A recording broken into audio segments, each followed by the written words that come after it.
Don't color code cells manually.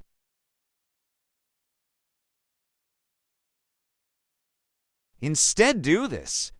Select the whole column. Press Alt-A, V, V. Type in the list of options for the drop-down list.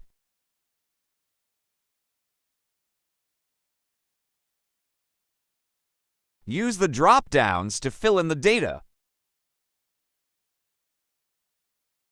Select the whole column of data. Create a new conditional format. Type in one of the options.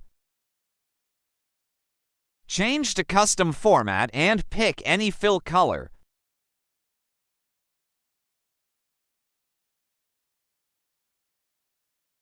Repeat this process for the rest of the options.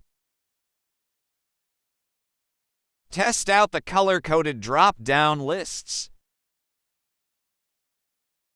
Like and follow for daily tips.